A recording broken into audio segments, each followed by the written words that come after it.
A'udzu billahi minasyaitonir rajim. Bismillahirrahmanirrahim. Alhamdulillahirabbil alamin. Wa bihi nasta'inu ala umurid dunya waddin. Salatu wassalamu ala rasulihil karim. Nabiyina wa rasulina Muhammad wa ala alihi wa ashabihi wa atba'ihi ila yaumiddin.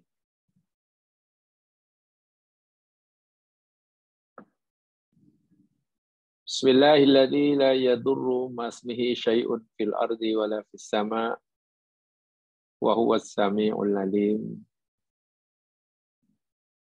Bismillahilladzi la yadurru ma'asmihi syai'un fil ardi wala fis sama' wa huwas sami'ul alim.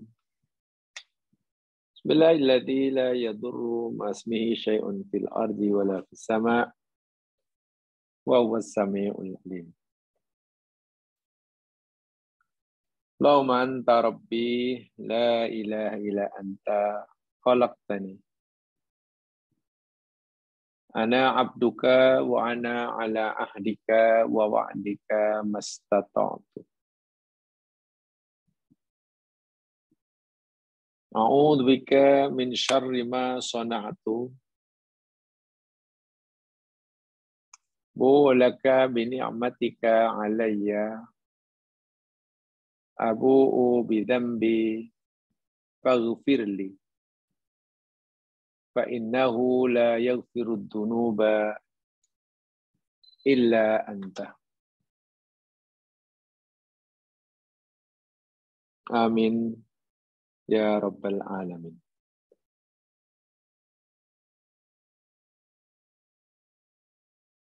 Dipanjatkan doa agar Allah sentiasa melindungi kita, membimbing kita ke jalan yang diridhoinya. Amin. Jemaah yang dirahmati Allah sekalian, insyaallah kita akan teruskan siri kajian kita menyambung apa yang telah kita pelajari ini selama ini. Orang-orang golongan yang Allah haramkan neraka atasnya dan berhak baginya dimasukkan di dalam surganya. Alhamdulillah, 4 golongan telah kita pelajari sama. Mudah-mudahan kita termasuk daripada apa yang telah kita pelajari. Contohnya, umpamanya, golongan yang ketiga yang kita telah pelajari sama, yakni mereka yang berpenat-penat di dalam ketaatan kepada Allah Subhanahu wa taala. Sama ada berpenat-penat mengorbankan jiwa dan raganya di medan perang, atau berpenat-penat tubuh badannya di dalam melakukan ketaatan. Orang yang merasakan kepenatan yang amat sangat ketika ia sedang berpuasa Ramadan sambil berusaha gigih mencari rezeki yang halal bagi menyara kehidupan keluarganya, subhanallah, ganjarannya tidak terhingga. Puasanya diberi ganjaran, usahanya yang gigih mencari rezeki yang halal bagi menyara kehidupan dirinya dan keluarganya dikira ibadah. Kepenatannya, anggota tubuhnya, tangannya, kakinya, pinggangnya, bahkan tekaknya yang dahaga, perut yang lapar, subhanallah, akan menjadi penghalang baginya masuk neraka. Malam hari ini kita gunakan masa, peluang, tenaga kita ya untuk duduk di depan peralatan masing-masing bagi mengkaji firman Allah. Tentulah sedikit banyak kita mungkin merasakan keletihan, mengantuk, ya mungkin sedikit banyak lutut lenguh, pinggang sakit, dan sebagainya. Jangan kecil hati. Penatnya kita, sakitnya pinggang,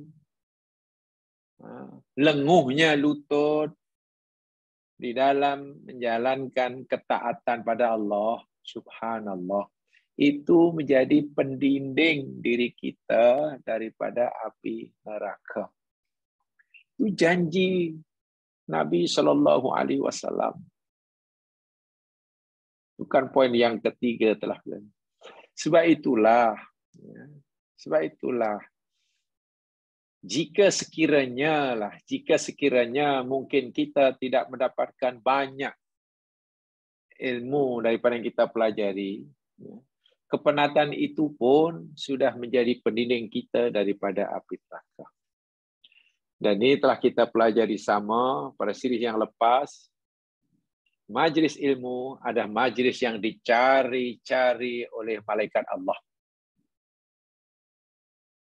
Allah mempunyai sejumlah malaikat yang ditugaskan khas oleh Allah untuk ronda ke sana kemari mencari majlis ilmu. Bila salah seorang malaikat telah menemukan majlis ilmu tersebut, yang mendapat ini akan panggil kawannya yang lain untuk segera berkumpul, untuk segera datang. Lalu berada di majlis itu sambil mengembangkan sayapnya, memagari majlis tersebut, memperhatikan apa yang berlaku di majlis itu. Bila telah bersurai, lalu malaikat ini melapor kepada Allah Subhanahu wa taala tentang adanya majlis ilmu yang dilakukan oleh hamba-hamba Allah yang terpilih. Allah tanya pada malaikat, padahal Allah tahu. Wahai malaikatku, kamu menemukan hamba-hambaku berada di majlis ilmu. Apa yang mereka minta? Malaikat jawab, ya Allah, mereka minta pengampunanmu, mereka minta surgamu. Saya yakin setiap kita pasti inginkan surga. Allah tanya balik, wahai malaikatku, mereka minta surgaku tu, mereka dah tengok ke surgaku? Mereka nak surga tu, mereka dah nampak ke, dah tengok ke? Malaikat, oh tidak ya Allah. Mereka tak pernah dan belum pernah melihat surgamu. Bagaimana jika sekiranya hamba-hambaku yang ada di majlis ilmu itu pernah melihat surgaku? Malaikat jawab, pasti mereka akan bersungguh-sungguh meminta surgamu. Lalu apa lagi yang kau lihat, wahai malaikatku? Oh, mereka sedang berlindung daripada neraka-Mu, ya Allah. Hambaku yang ada di majlis ilmu, mereka berlindung dari neraka-Ku ni, mereka dah melihat neraka-Ku ke?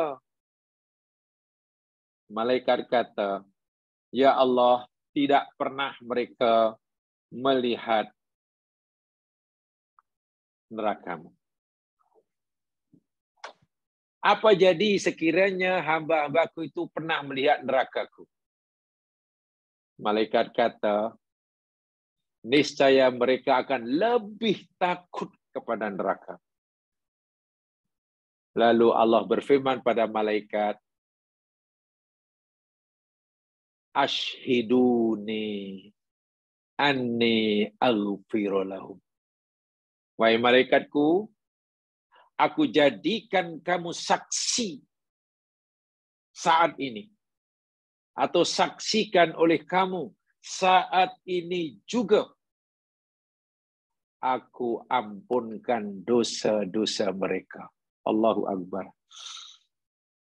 Siapa yang berada di majlis ilmu, semuanya diampunkan dosanya. Dan terampunnya dosa itulah yang menjadi pendidik kita daripada neraka. Orang jumpa Allah tak bawa dosa, ya haram masuk neraka. Malaikat protes. Ya bukan protes lah. Tak tahulah apa namanya. Keberatan ke apa. Lalu malaikat kata, ya Allah, Engkau ampunkan dosa mereka. Iya. Tapi ya Allah, ada yang di majlis itu ada seseorang hambamu yang niatnya bukan nak belajar. Kebetulan ya jalan-jalan, kemudian nampak orang ramai duduk, lalu duduk. Ada urusan lain, nak jumpa kawan. Bukan nak belajar, nak jumpa kawan dia. Kebetulan kawannya pula ada di majlis ilmu. Allah kata, tidak akan rugi siapa saja yang kumpul dengan mereka. Artinya, hatta orang yang bergabung dalam majlis ilmu, walaupun niat dari rumah bukan nak belajar, ada urusan lain, itu pun mendapatkan pengampunan daripada Allah Subhanahu wa Ta'ala. Inilah jemaah sekalian yang selama ini telah kita pelajari. Kan dahulu tajuknya beberapa siri yang lepas kan saya berikan tajuk betapa mudahnya sebetulnya masuk surga. Saya akan kata begitu. Jika kita baca, kaji betul-betul agama Islam secara menyeluruh dan jujur, sebenarnya Islam itu menawarkan surga begitu mudah kepada semua orang. Kalau saya boleh gunakan bahasa kita lah, syarat-syarat yang Allah tentukan, tetapkan untuk orang masuk surga itu sebenarnya tidak terlalu susah, gitulah. Syarat-syaratnya boleh dipenuhi oleh siapa saja. Mau kaya, mau miskin ke, mau orang terpandang, orang biasa ke, pemimpin ke, rakyat biasa ke, orang kampung, orang bandar, peniaga ke, pekebun ke, pemimpin negara, diberi peluang yang sama untuk masuk surga. Sebab syarat yang diberikan oleh Allah melalui Nabi Muhammad SAW teramat sangat mudah. Teramat sangat mudah. Jadi sebetulnya ciri khas agama Islam sebenarnya selari dengan sabda Nabi. Nabi dalam berdakwah jamaah sekalian, kan? Cara pola dakwah Nabi, dakwah itu kan Nabi berkata, basyiru wala tunaffiru. Berilah kabar gembira kepada manusia, jangan jadikan mereka lari. Artinya Islam ini adalah kamu sampaikan kepada umat manusia agar mereka dekat dengan kamu, mereka seronok, mereka gembira mengaji. Mereka gembira dengan tawaran Islam. Jangan kamu sampaikan dakwah Islam ini membuat mereka malah lari, tak suka dan sebagainya. Yassiru wala tu'assiru. Nabi kata, mudahkanlah dan jangan kamu susah-susahkan. Karena memang Islam ini mudah. Jangan disusah-susahkan, tapi juga jangan dimudah-mudahkan.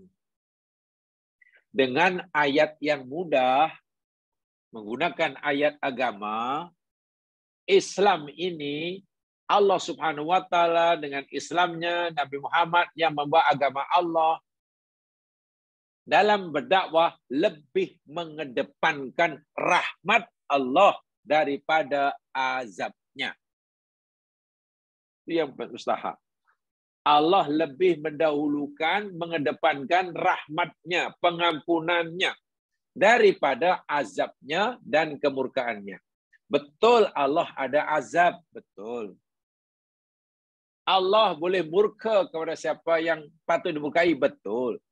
Tetapi Allah hatta kepada yang jahat sekalipun, yang maksiat sekalipun, Allah masih tawarkan rahmatnya.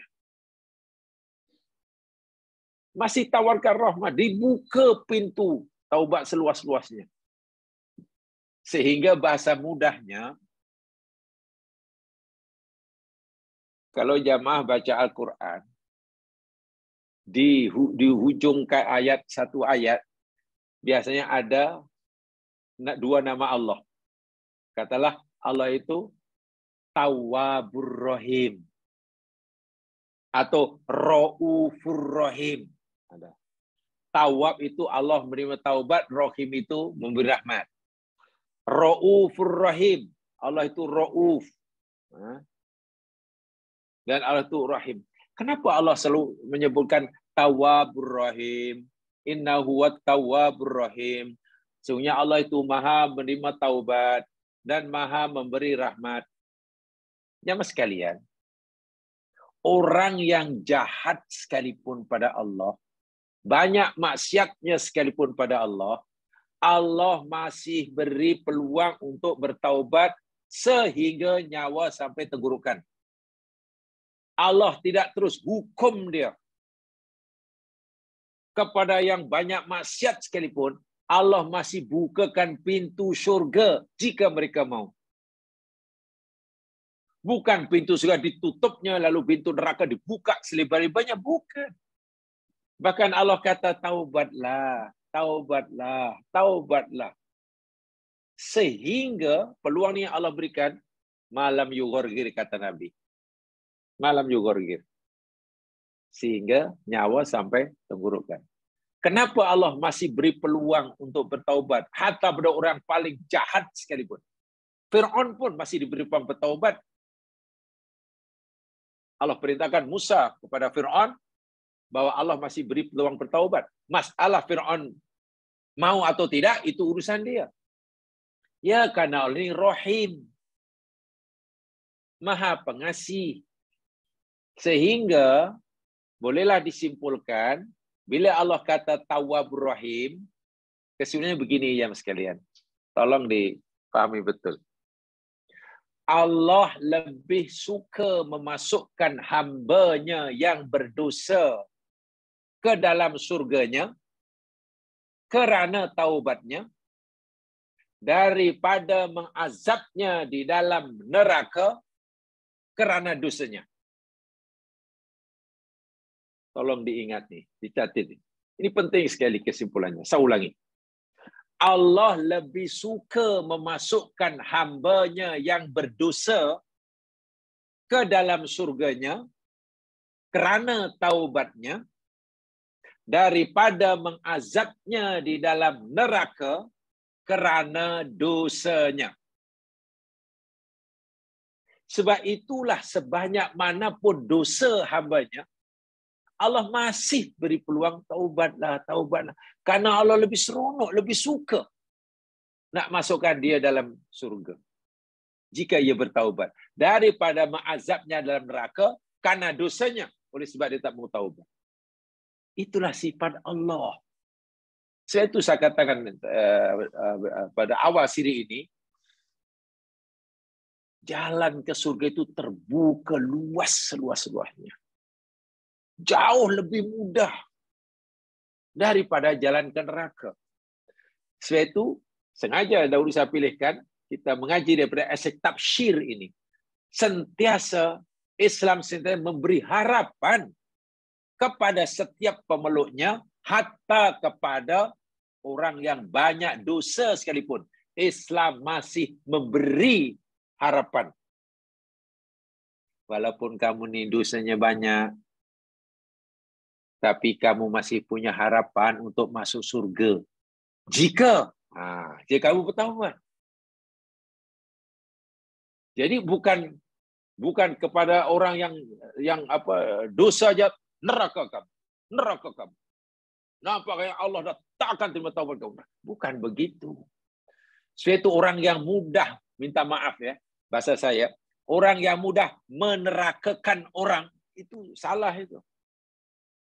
Orang yang mudah menerakakan orang lain, itu salah dari segi dakwah. Allah pun tidak mudah menerakakan hambanya. Ya, lihat dalam surah Toha, Fir'aun yang menjadi musuh Allah itu. Fir'aun musuh Allah, dan Allah tahu hingga mati tak akan beriman. Ketika Allah perintah Musa, kau pergilah jumpa Fir'aun, kau cakap lemah lembut, beritahu kepadanya, halaka anta zakka, Fir'aun, ada tak kamu keinginan untuk membersihkan dirimu? Mana bertaubatlah. Kalau kamu ada keinginan untuk membersihkan jiwamu, untuk bertaubat, aku boleh bimbing kamu. Allah suruh aku bimbing kamu. Tengok, Fir'aun pun Allah masih suruh Fir'aun Musa untuk beri harapan. Allah tak kata kepada Musa, kau jumpa Fir'aun, lalu bagi tahu kepadanya bahawa dia ahli neraka nomor 1. Tak ada. Inilah, jadi Islam ini sebenarnya menarik, ya mestinya, bukan menolak. Namanya dakwah mesti menarik. Sebab itu, jangan mudah menerakakan orang. Neraka kamu. Minta maaf, jangan jadi pendakwah kemana-mana bawa red card, kartu merah. Sikit-sikit kartu merah, out. Suka mengoutkan orang. Lalu siapa yang Muslim? Inilah kadang-kadang. Bukan begitu gaya Nabi SAW. 13 tahun Nabi berdakwah di Makkah jamaah sekalian. Objek dakwah Nabi di Makkah ini semuanya orang kafir. Tahu tak? Mula-mula Nabi jadi Nabi, objek dakwah semua orang kafir. Barulah dapat satu, istrinya, Khadijah, Abu Bakar. Kan kebanyakan orang kafir. Cobalah kalau Nabi berdakwah pada orang kafir itu, kemudian Allah dah tutup bagi kamu, neraka kamu. Ya, apa yang akan berlaku? Betul, neraka itu ada, betul. Siksa itu ada, betul. Tapi Islam suruh kita lebih mengedepankan, menawarkan surga Allah, menawarkan pengampunan Allah, hatta kepada orang yang banyak dosa sekalipun. Itulah sekalipun. Faham ya? Jadi mudah-mudahanlah kita faham betul perkara ini sehingga memeluk agama Islam ini hati kita jadi lapang gitulah. Islam benar-benar ibaratnya sebatang pokok yang rindang yang kita rasa selesa berteduh di bawahnya. Baik jemaah sekalian, sekarang poin yang kelima. Saya bacakan hadisnya dahulu. Siapa golongan yang kelima yang haram masuk neraka dan akan dimasukkan surga. Yang kelima ini sebagiannya telah kita pelajari ketika kita bicara tentang al-khauf atau khasyatullah min a'dhamil asbabil maghfirah. Ingat ya, dulu kita ada tajuk, mungkin dalam nota yang masih ada, yakni khasyatullah min a'zami asbabil maghfirah. Itu kata Ibnu Qayyim. Takut kepada Allah itu adalah salah satu asbab yang paling besar sekali bagi mendapatkan pengampunan. Bila orang ingin mendapatkan pengampunan daripada Allah, ia mesti ada rasa khasyah, takut kepada Allah. Poin yang kelima ini, al-buka'u min khasyatillah. Sampai dengan hadisnya saja satu aja nanti saya uraikan penjelasannya. Menangis karena takut Allah. Ya, dahulu pernah kita pelajari ini, tapi hari ini saya ingin tambahkan penjelasannya mungkin dari aspek yang lain sebagai tambahan. Menangis karena takut kepada Allah. An Abdullah bin Mas'ud radhiyallahu anhu. Daripada Abdullah bin Mas'ud radhiyallahu anhu qala qala Rasulullah sallallahu alaihi wasallam. Nabi sallallahu alaihi wasallam bersabda, "Ma min abdin mu'minin." Tidaklah ada seorang hamba mukmin. Tidaklah ada seorang pun hamba mukmin. Yakhruju min ainihi dumu'un. Yang keluar dari kedua belah matanya mata air. Maksudnya menangis. Wa in kana mithla ra'sid dubabi. Walaupun tetesan air mata itu hanya sebesar ra'sud dubab. Ra'sun itu kepala. Dubab itu lalat. Walaupun hanya setetes air mata. Dan menangisnya itu min khosyatillah. Kerana takut Allah. Thumma tusibu syai'an. Kemudian air matanya itu menimpa sesuatu. Min khurri wajhihi.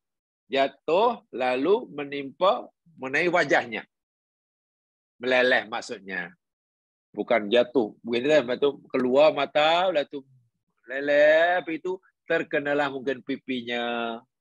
Tak perlu jatuh. Kalau jatuh tu memang meraung-raung lah tu. Hanya keluar. Dan walaupun hanya setetes, illa harramahullahu ala nar. Masya Allah. Melainkan Allah akan membebaskannya atau mengharamkannya daripada api neraka. Itu salah tuh. Mana membaskannya itu apa? Mana bas? Membebaskan atau mengharamkan. Salah tuh terjemahnya tuh. Bukan salah saya tuh, salah dia punya apa? Keyboard dia tuh. Apa? Membebaskannya. Hadis ini sahih, Mas Ilan. Riwayat Sunan Ibnu Majah. Saya ulangi, baginda bersabda, tidak ada seorang pun hamba mukmin yang mengeluarkan dan keluar daripada matanya air mata, walaupun hanya sebesar kepala lalat, lalu meleleh membasahi mukanya, mengalir pipinya, melainkan Allah haramkan dia atas neraka. Tengok, mudah ke tak mudah masuk surga. Itu tadi saya mengatakan tadi, jangan mudah menerakakan orang. Neraka kamu, neraka. Allahu akbar walillahil hamd. Kenapa tidak hadis-hadis yang memberi harapan seperti ini? Sehingga orang hatinya senang. Ini bukan maknanya membiarkan orang buat maksiat, dia bukan. Bukan, sama sekali bukan. Allah haramkan, kesenangan. Baik, jamaah sekalian. Ayat ini cerita tentang buka, menangis. Cerita tentang menangis. Dahulu, semasa kita belajar tentang asbab, sebesar-besar asbab yang menyebabkan orang dapat pengampunan, yakni khasyatullah, hingga menangis. Dan saya pernah kata, walaupun kita sudah tidak muda, kita hendaklah belajar menangis. Saya pernah kata begitu. Nah, kalau dahulu masa baby, kita menangis fitrahnya itu.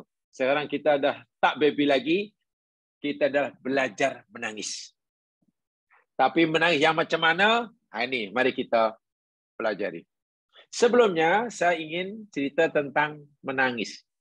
Adakah Allah menyebut menangis dalam Al-Quran? Baik. kita mampu menangis dan kita mampu tertawa oleh Allah dijadikan sebagai bukti kekuasaan Allah. Saya ulangi. Kita mampu menangis, kita mampu tertawa, itu salah satu bukti daripada kekuasaan Allah. Itu pertama yang saya sampaikan. Coba lihat jemaah sekalian ayatnya. Lihat surah An-Najmi. Surah An-Najmi. Surah yang ke-53. Surah yang ke-53. An-Najmi. Mula ayat 43. Tengok. Pertama, kita bicara tentang menangis dahulu. Tadi saya katakan, kita mampu menangis, mampu tertawa, mulai pada zaman baby ke, kanak-kanak ke, remaja ke, sekarang dah dewasa ke, itu kata Allah sebagai salah satu tanda kuasa Allah. So bukan main-main ke.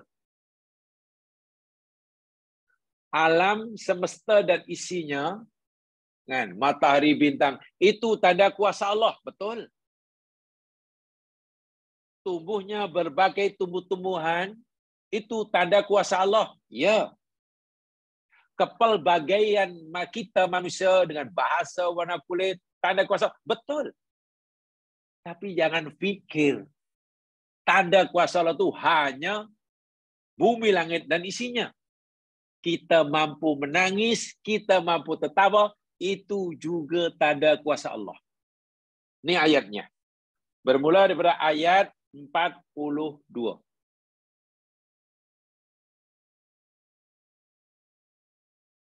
Tolong berbagi pahala, Haji Raihan bacakan. Nak berbagi pahala lah. Takkan sahaja borong pahala. Sila. Allah Ustaz. 42 ke 43 Ustaz? 43. A'udzu billahi minasyaitonir rajim. Wa annahu huwa adhaka wa abka. Terus.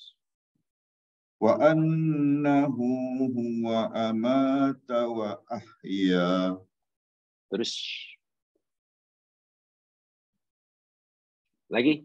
Wa annahu khalaqaz zawjaini dzakara wal unsa. Ya. Terus. Hingga 48. Hingga 48. Min nutfatin iza tumna wa anna alaihin nash'atal ukhra wa annahu huwa aghna wa aqna. Oke. Terima kasih. Perhatikan. Allah menceritakan pada kita, memberitahu kepada kita siapa dia. Penting sekali. Allah memperkenalkan kepada kita siapa dia Allah itu. Allah itu, kata Allah, seakan Allah memberitahu, wahai manusia, kalau kamu nak tahu siapa aku, Tuhanmu itu, aku itu ialah, tengok Allah kata, wa annahu huwa adhaka wa abka, dan sesungguhnya dia ini dia Allah lah, huwa dialah, Masya Allah, adhaka, dia menjadikan tertawa, bukan dia tertawa.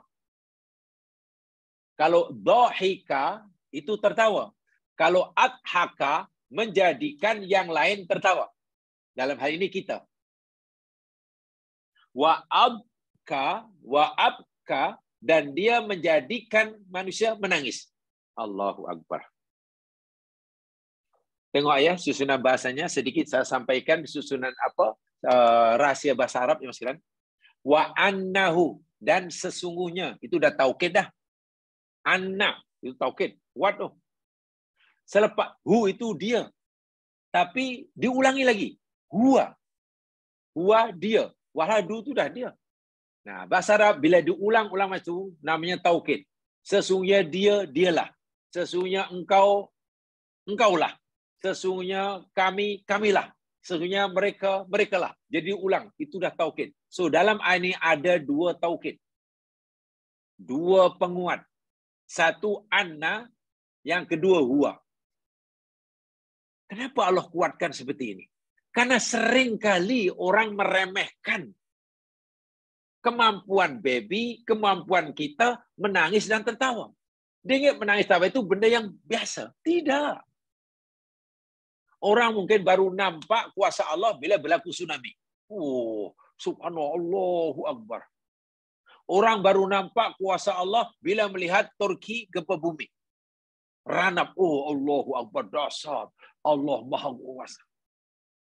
Orang mungkin baru nampak kuasa Allah bila melihat, katalah, dengan mata kepala umpamanya, supernova umpamanya. Apa? Supernova apa? Bukan Casanova. Casanova tak tahu. Itu apa namanya? Bintang meletus. Bintang. Maknanya benda langit yang ada cahaya sendiri macam matahari. Macam matahari, karena sudah kehabisan energinya, bahkan memusat kepada titik pusatnya, lalu meletus, hancur berkecai. Itu supernova. Orang mungkin baru melihat Allah kuasa bila tengok gunung berapi meletus umpamanya, tercabut, angin putung beliung. Karena biasanya hanya benda-benda itu yang orang cepat sedar akan kuasa Allah. Maka Allah kata, jangan. Betul itu kuasa Allah. Dan kamu nampak. Tapi kenapa kamu tak nampak kuasa yang aku tunjukkan kepada kamu? Bahwa aku bukan aku bukan sekarang mampu meletupkan gunung, menciptakan tsunami, tapi aku juga punya kuasa menjadikan kamu tertawa dan menjadikan kamu menangis. Itu kuasa yang hebat. Saya persilakan jamaah sekalian untuk mengkaji lebih jauh rahsia tertawa dan menangis dari sudut saintifik. Saya tidak jelaskan di sini, saya serahkan pada jemaah sekalian. Tolonglah tanya sama Al-Mukarram Asy-Syaikh Kiai Haji Muhammad Al-Google. Itu ada jumpa nanti. Dia Asy-Syaikh Al-Alma Al-Habib Al-Haji Muhammad Al-Google. Tapi yang website yang boleh dipercayai ya. Mungkin banyak website yang Islam, mungkin Persatuan Ulama Eropa, itu bagus. Websitenya bagus itu. Coba lihat, kagum kita. Rahsia menangis, kita mampu nangis dan macam mana, dari mana menangis? Dan apa yang berlaku bila orang menangis dan bila orang itu tertawa? Baru kita dapat lihat di situ. Masya Allah, rupanya kuasa Allah ini ada depan mata kita. Bukan hanya di cakrawala. Betul. Bumi langit dan isinya, kedahsyatan, tsunami, gempa. Itu kuasa Allah, betul. Masalahnya kenapa kita baru nampak kuasa Allah bila berlaku bencana alam? Kenapa kita tak nampak betapa dahsyat kuasa Allah ketika melihat baby menangis? Orang boleh tertawa. Nah, ini satu. Homework ya, ini tak mudah nih. Kita nampaknya terlepas nih. Apalagi Allah mengatakan dengan taukid tu. Kemudian wa annahu huwa amata wa ahya. Dan sesungguhnya dialah, dia Allah, dialah yang mematikan dan menghidupkan. Lawannya ya ini bentuk lawan kata ya, mematikan dan menghidupkan. Tadi membuat, menjadikan hambanya tertawa dan menjadikan hambanya menangis. Berlawanan. Jadi perkataan yang apa nih? Lawan kata ya, lawan kata. Apa lawan kata Melayu ini? Kata yang berlawanan mananya ya lawan kata lah. Antonim, ya, antonim. Kalau pasangan kan sinonim. Antonim. Ya.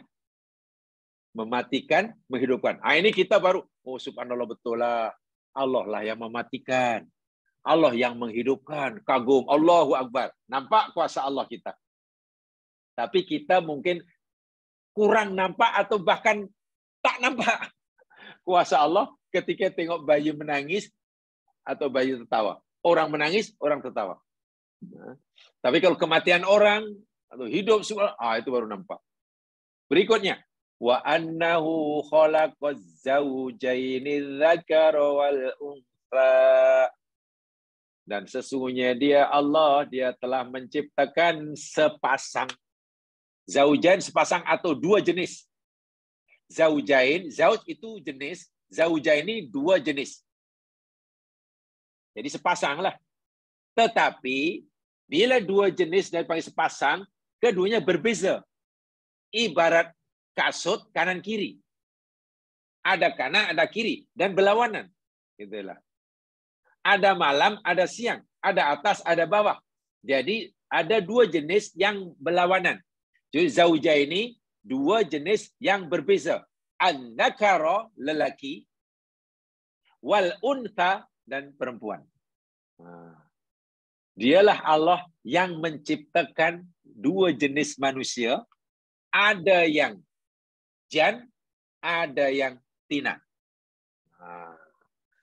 Jantina kan dua. Satu jan, satu tina. Pandai orang Melayu. Pandai sungguh orang Melayu. Suruh isi borang, jantina apa? Itu maknanya suruh pilih. Jantina apa? Boleh diisi lah. Jan ke, tina ke. Ya. Walaupun kita ini dua jenis yang berbeza, satu jan, satu tina,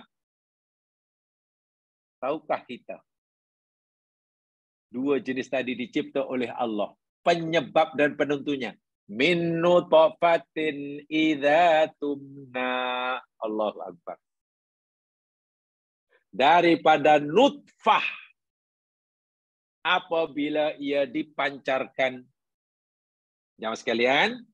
Nutfah itu sebetulnya gabungan, cantuman antara maniyun lelaki, spermatozoa ayah, bercampur dengan ovum ibu kita, oosit ibu kita. Bila suami istri melakukan hubungan seksual, suami akan mengeluarkan dipanggil spermatozoa yang jumlahnya antara 200 hingga 400 juta sel spermatozoa. Bukan sikit itu. 200 hingga 400 juta sel spermatozoa. Berkejar-kejar berenang, melawan laju untuk bergabung dengan oosit perempuan. Telur lah. Ovum perempuan. Yang berjaya dari 400 juta sel katakanlah. Kalau 400 juta, satu yang berjaya. Selebihnya 400 juta yang berjaya satu. Yang tinggal berapa ya? 400 juta yang lebih berapa tinggal berapa itu? 300. Tak tahulah. Matematik saya mudah. Mana yang tinggal yang 400 juta tolak satu, itu bahasa saya. Itu matematik paling senang. Jadi kotoran. Iya, jemaah sekalian. Bayangkan 400 juta sel, hanya satu sel yang berjaya. Digabungkan oleh Allah dengan oosit ibu kita dulu, orang kita. Nah, gabungan itu menjadi satu sel. Mungkin orang Arab panggil zaijud, jamaah panggil zygote. Bahasa Qur'annya nutfah. Nutfah itu zygote lah. Satu sel aja. Jadi satu sel. Cantuman yang luar biasa. Satu kemudian pecah jadi dua. Dua jadi empat. Empat jadi 8. 8 jadi 16. Sentiasa digandakan. Hingga jumlah tertentu, sel tadi tak punya kemauan. Tak dikehendaki oleh Allah. Kamu sel ini, kamu jadi sel kulit ya. Kamu tadi sel urat ya, kamu tadi sel kuku ya, sel tulang, sel daging, sel darah, sel. Tiba-tiba sel tadi tahulah akan jadi sel apa. Walau asalnya sel itu. Sel tidak punya kemauan. Bayangkan kalau sel ini katalah semuanya ingin jadi sel darah. Mana kita hanya darah aja lah. Tak ada yang mau sel tulang. Lahir kita hanya daging aja lah, tulang tak ada. Atau semua ingin jadi sel tulang saja, tak ada yang mau jadi sel kulit. Ya lahir tulang aja lah. Subhanallah. Ini luar biasa. Ini ya kaitannya dengan ilmu embriologi lah. Walaupun ini ilmu baru, sekarang baru, tapi Quran 14 abad lebih telah memberikan maklumat secara saintifik, tapi secara jelasnya hanya dapat dijelaskan zaman kita. Ini kuasa Allah, dan itu kita nampak kuasa Allah ya. Jadi itu nutfah. Nutfahnya jadi alaqah jadi muka dan surah itu dalam surah Al-Hajj ada dan surah Al-Mu'minun ada. Jamaah sekalian, di sini menekan nutfah idza tumna. Makna gabungan spermatozoa dengan sperma apabila dipancarkan. Tumna itu dipancarkan. Jadi merujuk kepada spermatozoa. Ayat ini juga maklumat yang baru ketahui sekarang.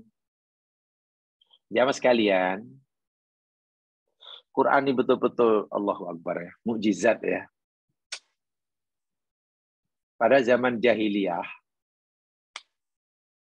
ketika Quran diturunkan, adat resam jahiliyah ini kan tak suka bila Allah berikan kepada mereka anak perempuan.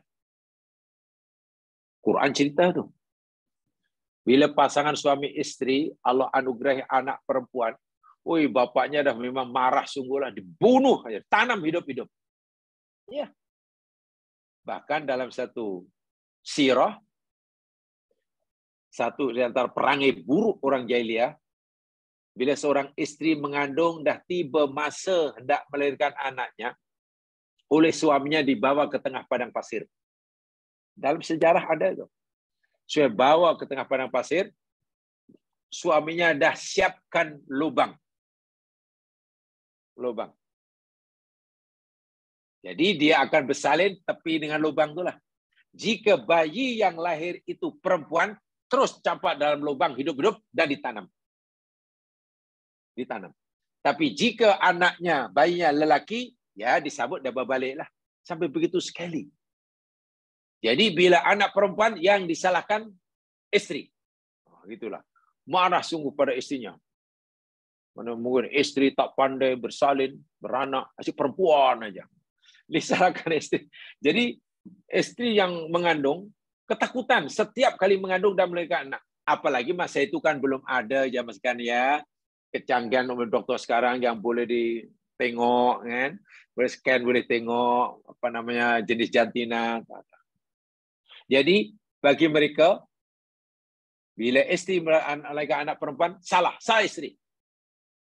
Quran membetulkannya. Jenis jantinya baby kata Quran itu bukan ditentukan oleh istri, tapi ditentukan oleh suami. Quran dah cerita tu 14,5 abad yang lalu. Jenis jantina anak lelaki ke perempuan itu ditentukan oleh spermatozoa lelaki. Bukan oosit perempuan. Tengok ayatnya. Dari air mani yang dipancarkanlah Allah kata, aku ciptakan dua jenis manusia, jan dan tina.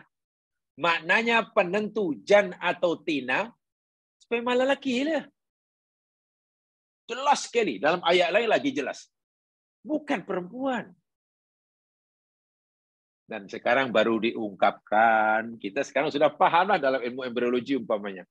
Ya, karena sel spermatozoa lelaki, spermatozoa itu macam X dan Y lah. Bentuknya macam X dan Y. Kan? Sementara perempuan X saja. Kan begitu, kromosom perempuan kan X saja. Lelaki X dan macam huruf X, itu dibandingkan XY. Jika kromosom laki X katalah bercampur dengan X yang perempuan istrinya, ya perempuan lah. jadi perempuan lah. Tapi bila kerusa lelaki yang wai dicantumkan dengan osai perempuan yang aib, jadilah lelaki. So penentu jantina itu ayah, bukan mak. Ini luar biasa itu. Luar biasa ini apa? Ijaz kauni ini, ilmiah ini. Baik. Wa anna alaihin nash'atal ula. Dan sesungguhnya atas Allah lah anas atal ukhra, kebangkitan yang lain. Dulu kita tidak ada, lalu Allah hidupkan bangkitan pertama. Nanti kita mati, kemudian kita Allah bangkitkan semula. Itu namanya nas atal ukhra. Saya ulangi sekali. Ini adalah bukti kekuasaan Allah. Termasuk kekuasaan Allah ialah wa annahu huwa aghna wa aqna. Dan sesungguhnya dialah Allah yang menjadikan hambanya kaya. Aghna kaya sebab berkecukupan. Wa aqna dan menjadikan hambanya sifat qanaah. Ini agak lain, ini sebenarnya saya tidak menjadi tafsir di sini, bukan tafsir, tapi ini sangat menarik ya. Jamaah, kalau kita lihat sebelumnya Allah menunjukkan kekuasaannya itu yakni menyebut dua benda yang berbeza. Menjadikan dia manusia tertawa dan menangis, berlawanan. Antonim. Dia yang mematikan dan menghidupkan. Antonim juga. Dia yang menjadikan manusia dari maniun yumna, lelaki, perempuan, jantina, berlawanan juga. Tapi yang ini berlawanan tidak. Dialah yang menjadikan hambanya aghna, kaya, sepatutnya apa lawannya? Sepatutnya. Kan sebenarnya dialah yang menghidupkan dan dia yang mematikan. Dia yang menjadikan manusia tertawa dan menjadikan manusia gelak. Nangis. Dia Allah yang menjadikan kamu lelaki dan perempuan. Dialah yang menjadikan kamu kaya dan menjadikan kamu. Sebenarnya kalau antonim kan miskin kan. Tapi kenapa Allah tak kata huwa aghna wa katalah wa afqara. Dialah Allah yang menjadikan hambanya kaya dan menjadikan hambanya fakir. Allah tak kata begitu. Allah jadikan hambanya kaya dan qanaah. Kaya di sini maknanya bukan banyak harta ya Mas kan ya. Kaya di mananya orang yang tidak memerlukan kepada apa yang Allah berikan kepadanya. Itu makna kaya. Itu makna kaya. Katakanlah kita mohon kepada Allah. Minta kepada Allah untuk memenuhi keperluan kita. Tiba-tiba Allah bagi kepada kita jauh melebihi daripada apa yang kita perlukan. Macam-macam ada. Setelah macam-macam ada di tangan kita pemberian Allah, tiba-tiba kita tidak memerlukannya. Itulah orang kaya. Orang kaya yakni orang yang tidak memerlukan kepada apa yang ada di tangannya. Itu kaya. Tapi kalau orang itu masih ini, itu namanya fakir. Dalam bahasa agama. Jadi orang kaya menurut Al-Quran bukan orang yang banyak harta. Orang yang tidak memerlukan pada apa yang dimiliki. Karena ia tidak memerlukan pada apa yang di tangannya, maka dia bersedia memberikannya. Itulah orang kaya. Tapi kalau masih ini dan yang kata orang itu namanya misalnya 10%, itu miskin itu. Kalau sedikit 10%, oke boleh, tapi 10%. Tapi itulah orang paling miskin sekali. Kenapa? Keinginannya masih kuat. Orang kaya menurut Allah, orang yang sudah mulai kurang keinginannya kepada apa yang Allah berikan. Qanaah, itu sambungannya dia. Qanaah. Qanaah itu rumusnya, formula dia ada 3M. 3M. M pertama mencari. Cari, bekerja, carilah. Melalui apalah perniagaan ke, bercocok tanam ke, berangkaplah dengan perkhidmatan, apa sajalah. Tak dicari. Sehingga M kedua, memiliki. Sehingga berjalan memiliki apa yang dia cari. Sekarang sudah dapat banyak. Setelah memiliki apa yang dia cari, M ketiga, memberi. Memberi. Karena dia memberi, akhirnya yang dimiliki jadi kurang. Karena kurang, dia mencari lagi. Mencari-cari lagi, hingga memiliki. Setelah memiliki lebih daripada kurang, dia memberi lagi. Itulah qanaah. Dan sifat qanaah ini cara yang paling mudah masuk surga melalui harta benda.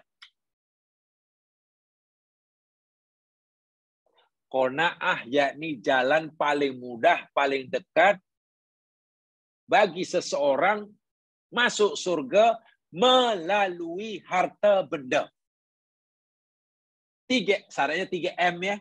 3M. Mencari, memiliki, memberi. Tapi kalau 2M, itu cara paling mudah masuk neraka. Yakni mencari, memiliki. Mencari, memiliki. Tak pernah memberi.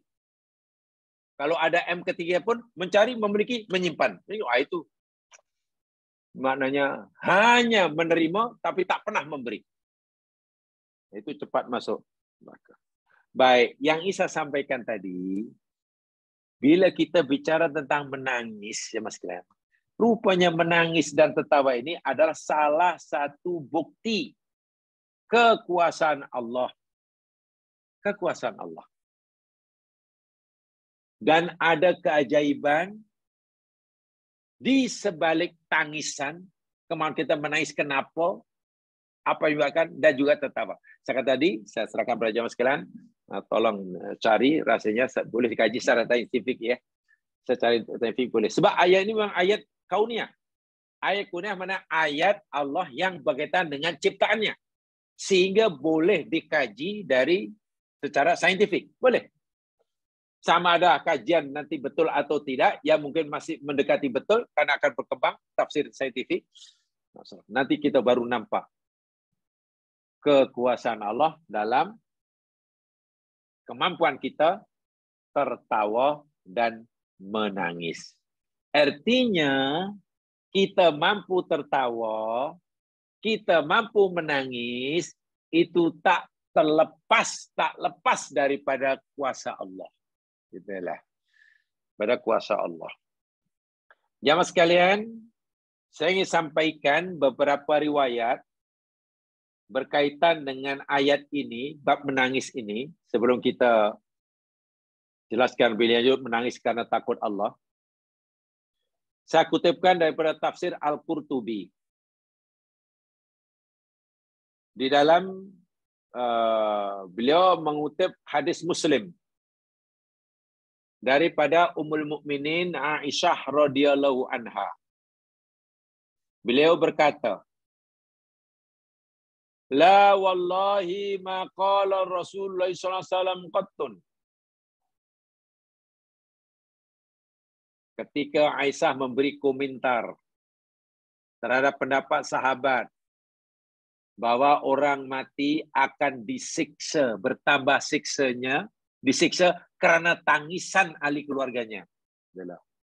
Ada sahabat yang memahami, berfahaman bahwa orang mati akan disiksa kerana tangisan keluarganya yang masih hidup.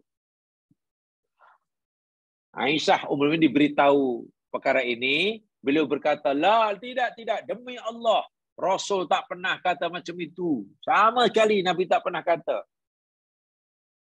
Innal maita yu'adzu bi bukai ahadin. Nabi tak pernah kata bahawa sesungguhnya mayit itu akan disiksa kerana tangisan si hidup. Walakinnahu, tetapi yang dimaksudkan oleh Nabi ialah ya, innal kafira yaziduhullahu bibukai ahlihi adaban. Sesungguhnya orang kafir di alam barzah oleh Allah akan ditambahkan siksanya kerana tangisan ahli keluarganya. Itulah. Ahli keluarganya. Jamaah sekalian, orang kafir bila kematian keluarganya menangis.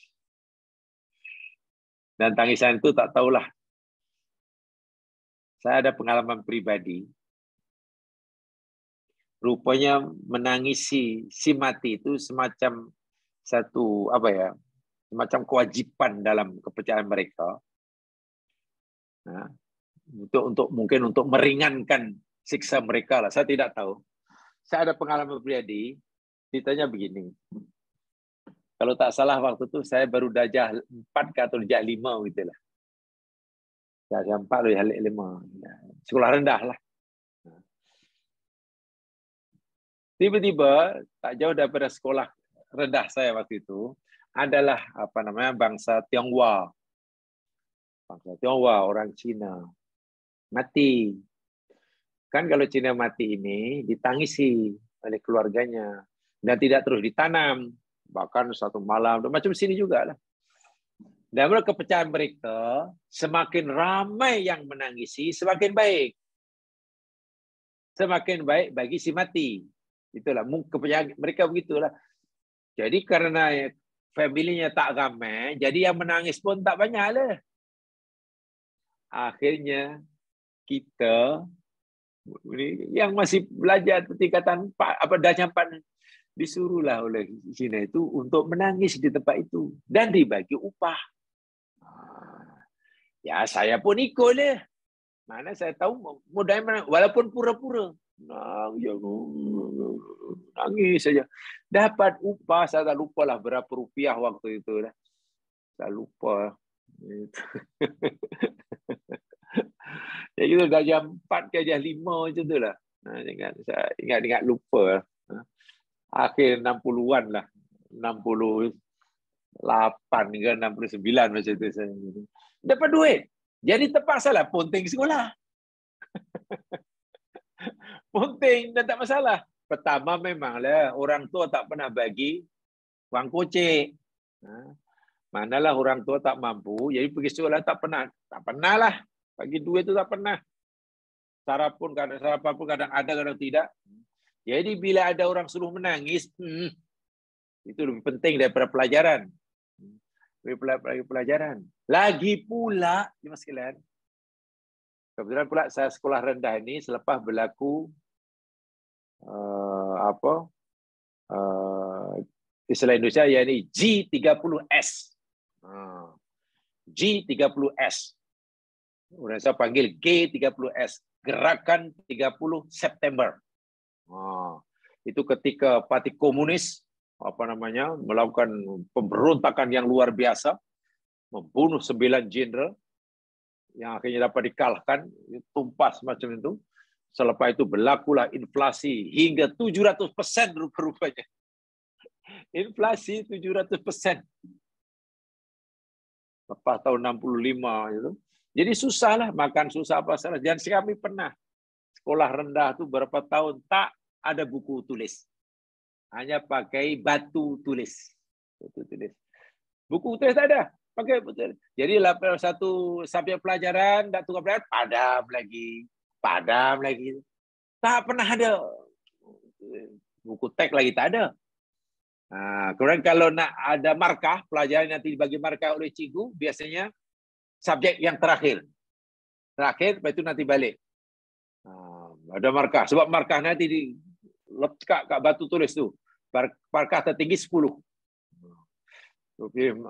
Jadi kalau dapat markah 8 ke 9, 10, wah, tunjukkan orang nanti cop kat pipi. Tunjuk 8 ke 9. Bukan main bangga. Tapi di rumah tak pernah belajar, mana ada belajar.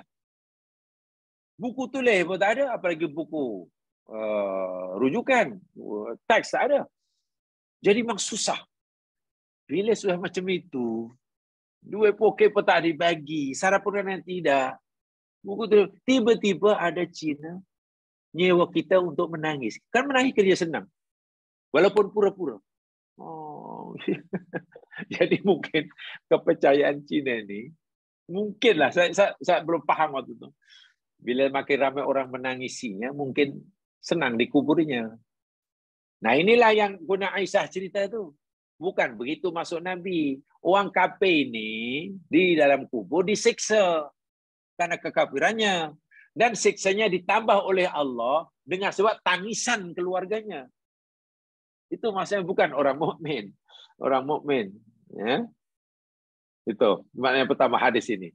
Pada suatu hari, Aisyah masih cerita juga, Nabi berjalan. Berjalan dan melewati sahabatnya. Sahabat sedang duduk dan Nabi lalu sebelahnya. Sahabat yang sedang duduk-duduk tadi tertawa. Tak tahu, ya mungkin gembiralah. Tertawa lah, riang gembiralah, senang hatilah. Nabi berhenti, berdiri di depan kumpulan sahabat yang tertawa tadi. Apa kata Nabi? Lau ta'lamuna ma a'lam la dhahiktum qalilan wala bakaitum katsira. Nabi macam tak setujulah sahabat ni kuat tertawa. Sering tertawa. Sebab itu Nabi bersabda, wahai sahabatku, jikalau sekiranya kamu dapat mengetahui, melihat apa yang aku ketahui, niscaya kamu akan tertawa sedikit dan kamu akan menangis banyak. Cuma Nabi tak begitu menyukai sahabatnya banyak tertawa. Kalaulah kamu tahu apa yang aku tahu, kalaulah kamu nampak apa yang aku nampak, pasti dalam hidup ni kamu lebih banyak menangis dan mengurangi tertawa. Tak lama kemudian, ketika Nabi menegur sahabat yang nampak yang tak sejadi, Jibril turun membawa wahyu. Jibril turun, lalu kata pada Nabi, ya Muhammad, innallaha yaqul, Muhammad, kamu macam tak suka sahabatmu sedang tertawa. Bahkan kamu suruh mereka terus menangis, lebih banyak menangis. Allah Subhanahu wa taala memberitahu padamu wahai Muhammad, wa annahu huwa adhaka wa abaka. Tadi surah An-Najm tadi. Sesungguhnya dia Allah lah yang menjadikan kamu tertawa dan menjadikan kamu menangis. Ya memanglah tertawa itu kuasa Allah. Menangis itu kuasa Allah. Tertawa itu sendiri tidak salah. Menangis itu sendiri juga belum tentu baik. Gitulah. Tertawa itu sendiri belum tentu salah. Menangis juga belum semestinya baik. Nah, tengoklah apa itu fitrah. Dapat pahala atau tidak, menangis atau tawa itu bergantung kepada ad-dawa'i, puncanya. Nah, di sini. Karena menangis dan tertawa itu fitrah. Walaupun fitrah, orang menangis dan tawa boleh jadi mendatangkan pahala, boleh jadi mendatangkan siksa. Bergantung kepada dawa'i. Dawa'i itu faktor yang mendorongnya. Tertawa boleh jadi dapat pahala. Ya. Menangis juga boleh jadi dapat pahala. Sebaliknya, menangis boleh jadi kita dapat dosa. Demikian juga tertawa. Nah, ini nanti yang kita akan kupas insya Allah. Ya. Faraja'a ilahim, selepas Nabi ditegur oleh Allah, Nabi sudah berlalu. Nabi patah balik menjumpai sahabat-sahabat yang ditegur tadi. Apa kata Nabi? Ma khatautu arba'ina khutbah hatta atanya Jibril. Wahai sahabatku, tidaklah aku melangkah meninggalkan kamu sebanyak 40 langkah sehingga Jibril datang menemui aku. Lalu Jibril memberitahu aku, iti haula Muhammad, temui semula sahabatmu yang kamu tegur tadi. Pergi, temui dia. Faqul lahum, katakan pada mereka bahwasanya Allah Subhanahu wa taala berfirman, innahu huwa adhaka wa abaka. Sesungguhnya Allah lah yang menjadikan mereka tertawa dan Allah jugalah yang menjadikan mereka menangis. Artinya Allah lah yang menjadikan asbabnya. Sehingga manusia boleh tertawa, boleh menangis. Itu fitrah dan Allah sedang menunjukkan kekuasaannya. Jangan kamu tegur orang menangis. Yang kamu pikir setiap orang menangis pasti dosa. Belum tentu. Jangan kamu galakkan orang mesti menangis. Yang kamu pikir menangis itu sendiri berpahala. Belum tentu. Jangan kamu larang orang tertawa. Yang kamu pikir setiap tertawa itu pasti berdosa. Juga belum tentu. Itulah maksudnya. Itu yang maksudnya. Baik. Sekarang saya ingin sampaikan jemaah sekalian.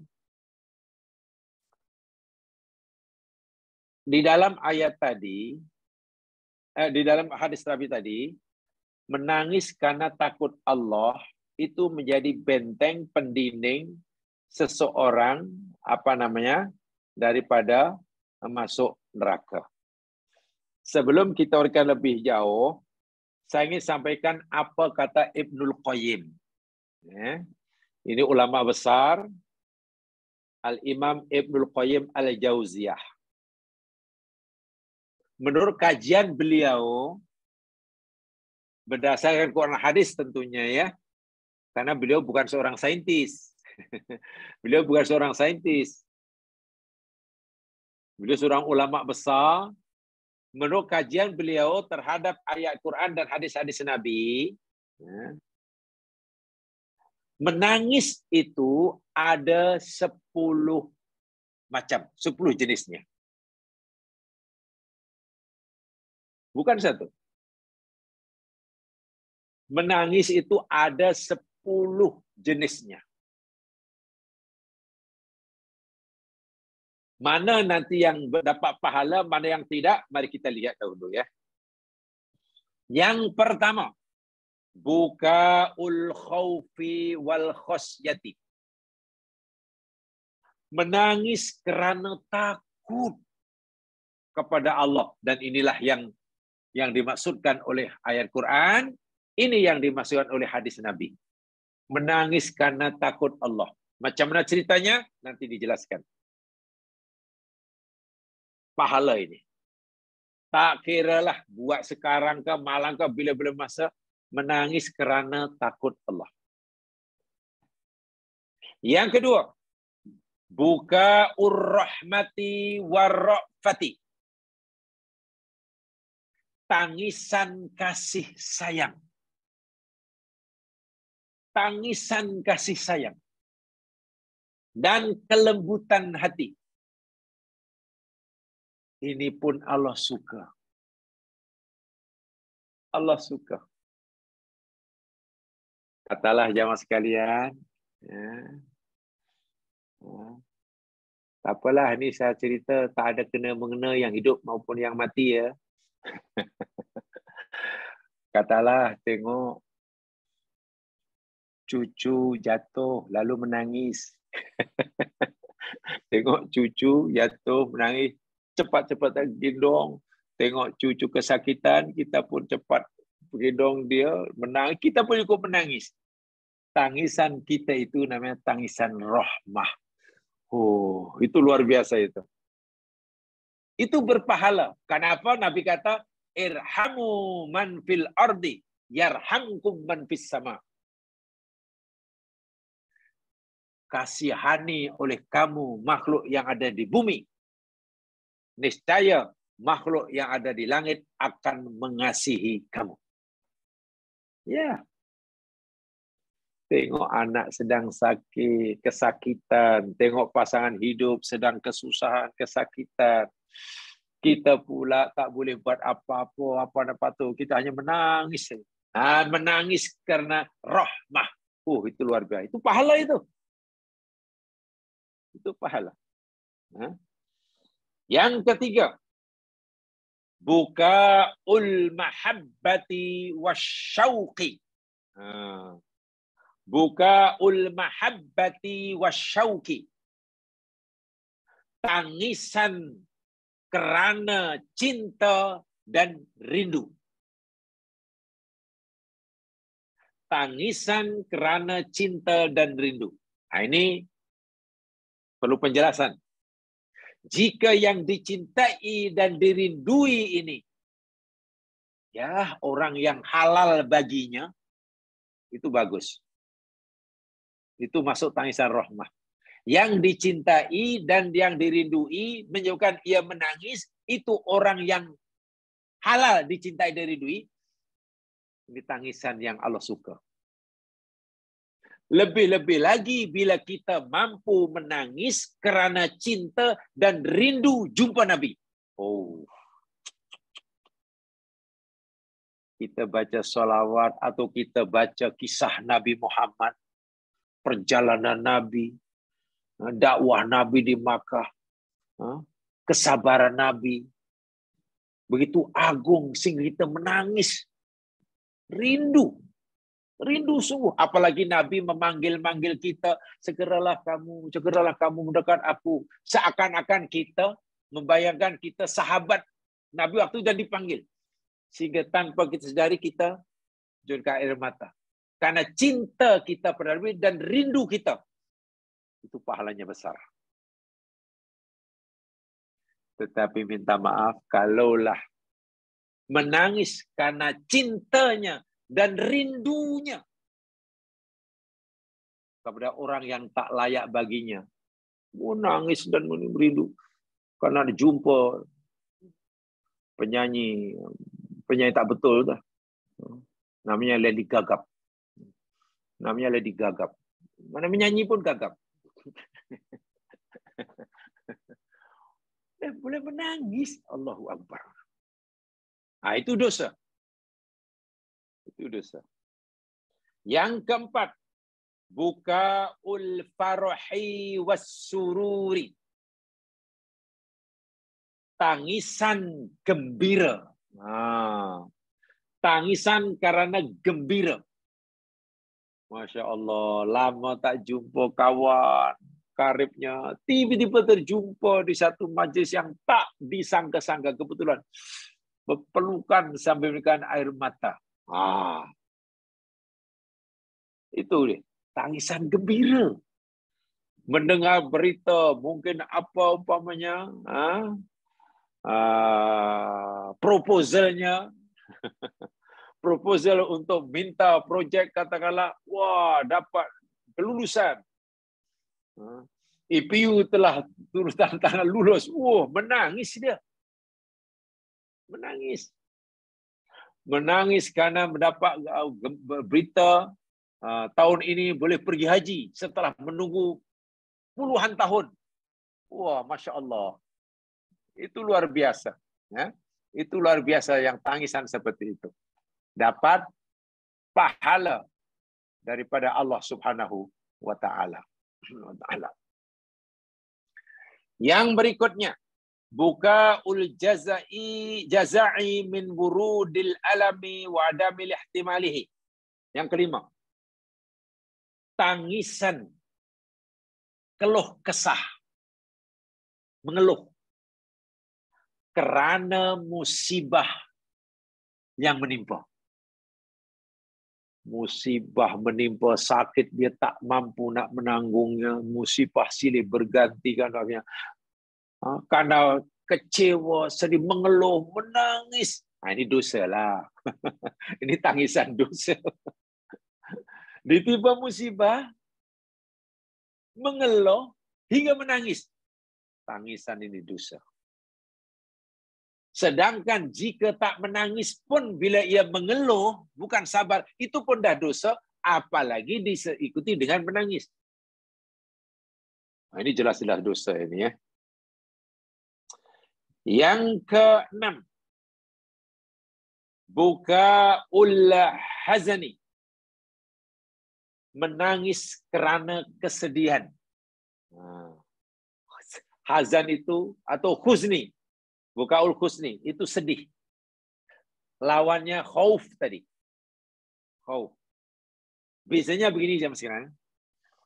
Orang menangis karena peristiwa yang dah lalu. Itu namanya bukaul khuzni. Menangisi peristiwa yang dah berlalu. Sedih. Itu husni. Ditinggal mati oleh keluarga, menangis. Itu tangisan sedih. Tangisan sedih. Lawannya tangisan ketakutan. Takut menangis. Kalau tangisan takut, yakni menangisi terhadap sesuatu yang akan berlaku. Yang akan berlaku. Belum berlaku, tapi sudah membayangkan. Nanti kalau berlaku macam mana? Ni kata ini dah masuk Ramadan ini. Ramadan dah di bulan pula. Nanti Ramadan pula betul raya. Di raya dia kata nanti beras tak ada. Gula tak ada. Minyak tak ada, macam mana nanti nak pergi raya. Menangis dia. Menangis terhadap sesuatu yang akan berlaku. Itu namanya bukaul khauf. Kalau bukaul husni, menangisi sesuatu yang telah berlaku. Ini hati-hati. Ini hati-hati ini. Di situ boleh jadi berpahala, boleh jadi tidak. Boleh jadi tidak. Yang ketujuh, bukaul khuri wad dha'fi. Menangis kerana kelemahan diri, kerana tidak berdaya. Menangis karena ketidakberdayaan dirinya. Allahu Akbar. Ada masalah besar. Ada masalah besar yang dia ingin menyelesaikannya, tapi dia tidak berdaya. Menangis. Menghadapi masalah, dia ingin menyelesaikannya, tapi tak mampu. Menangis. Menangis. Nah, ini pun boleh jadi berpahala, boleh jadi tidak. Ada itu dalam Quran, ada surah Taubah ada itu. Yang ke-8, bukaun nifaq.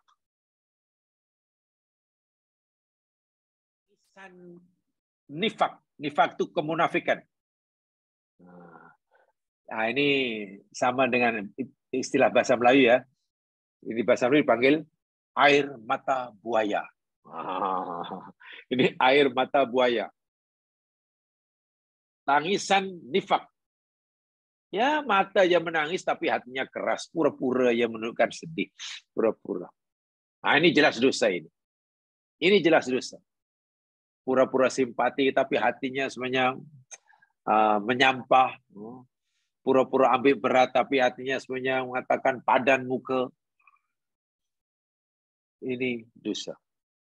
Yang ke-9. Nah, ini yang saya ceritakan tadi, yang pernah saya alami tadi. Al-bukaul musta'ar atau bukaul mustajir alaih. Tangisan kerana inginkan upah dan bayaran. Seperti mana yang saya pernah alami masa darjah 4-5 dulu. Menangis karena inginkan upah. Ada orang bagi upah, suruh menangisi orang yang mati. Nah, ini tak boleh ya. Ini tidak boleh. Dan yang ke-10. Terakhir. Kata Ibnu Qayyim. Bukaul muwafaqah. Bukaul muwafaqah itu maknanya tangisan muwafaqah. Muwafaqah itu maknanya bersamaan atau bersesuaian. Maksudnya apa? Begini. Yaror rajulun nasa yabkun li amrin fayabki ma'hum wala yadri li ayyi shay'in yabkun. Kita melihat orang lain menangis. Okay? Lalu kita pun ikut menangis. Wah, kita tak tahu kenapa orang itu menangis. Itu namanya bukaul muwafaqah. Bukaul muwafaqah. InsyaAllah kita dapat pahala. InsyaAllah. Buat-buat ini. Jika katalah. Kita sembahyang jadi makmum. Makmum. Solat. Imamnya pula Syekh Abdul Rahman As-Sudais. Wah. Baca Al-Quran, Ramadan, bukan main panjang, doa panjang, menangis semasa baca Al-Quran, menangis baca doa. Kita yang mengaminkan di belakang si makmum pun ikut menangis. Dan puncanya penyebabnya, ikut imam nangis, kita nangis dia. Itu namanya muwafaqah. Menangis karena ikut. Tengok orang naik menangis, dengar orang menangis, kita pun menangis. Sama. Walaupun kita tak tahu apa punca orang itu menangis. Tapi insyaAllah kalau kita jadi makmum yang menangis dan kita ikut menangis, insyaAllah ada pahala. Tapi jangan yang lain. Orang menangis, kita menangis tak tahu apa sebenarnya. Tak boleh. Ibnu Qayyim sangat cerdas. Beliau bukanlah memanglah, beliau bukan seorang pakar psikologi. Beliau seorang mufassir. Memahami Al-Quran, hadis-hadis Nabi. Setelah dipahami secara detail, beliau menyimpulkan tangisan itu menurut agama kita ada 10. Yang pertama itulah yang kita hendak pelajari sebenarnya tajuk malam hari ini, yang belum sempat masuk ke bab itu. Tangisan takut kepada Allah. Ini tidak ada duanya. Pasti berpahala. Pasti berpahala. Dan pahalanya bukan biasa. Balasan yang Allah sediakan yakni orang itu bebas daripada api neraka. Subhanallah. Nomor 1 itu. Yang selepasnya itu, perlulah tengoklah kepada siapa, sebab apa. Karena, tapi kalau nangis karena takut Allah, tidak adalah ada 2 jenis, 3 jenis. Tak ada. 1 aja. Dan dia berpahala besar. Yang lain, mungkin baik, mungkin tidak. Mungkin berpahala, mungkin dosa. Mungkin hanya biasa, mubah, dan sebagainya. Jadi tumpuan kita nanti kepada yang pertama itu. Sesuai dengan hadis Nabi Sallallahu Alaihi Wasallam. Yakni, al-buka'u min khasyatillah. Menangis karena takut Allah Subhanahu wa taala. Dahulu ketika kita belajar tentang khasyatullah,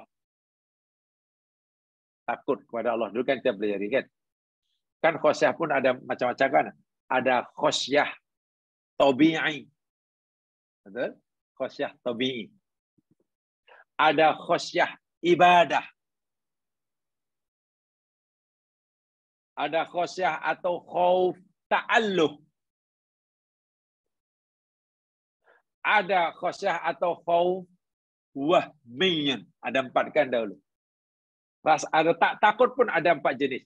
Ada takut tabi'i. Tabiat, fitrah. Takut rimau, takut gelap, takut jatuh, takut Ada takut ibadah, itu berpahala. Takut ta'alluh, itu dosa. Takut waham, itu kritikal. Sebab takut waham itu mana? Dia takut tapi tak tahu apa puncanya. Apa punca tak tahu. Sekarang boleh menimbulkan penyakit anxiety itu. Anxiety itu dalam Islam dah cerita tu. Namanya al-khauful wahmi. Dia takut, tapi tak tahu apa puncanya. Takut. Orang dengar itu takut. Akan menjadikan penyakit. Itu tentang takut. Lu takut ya. Nah sekarang takut nangis kerana takut Allah. Mana nangis kerana takut ibadah. Itu luar biasa. Al-buka'u min khasyatillahi hadiyatun minallahil karim liraqiqil qulub.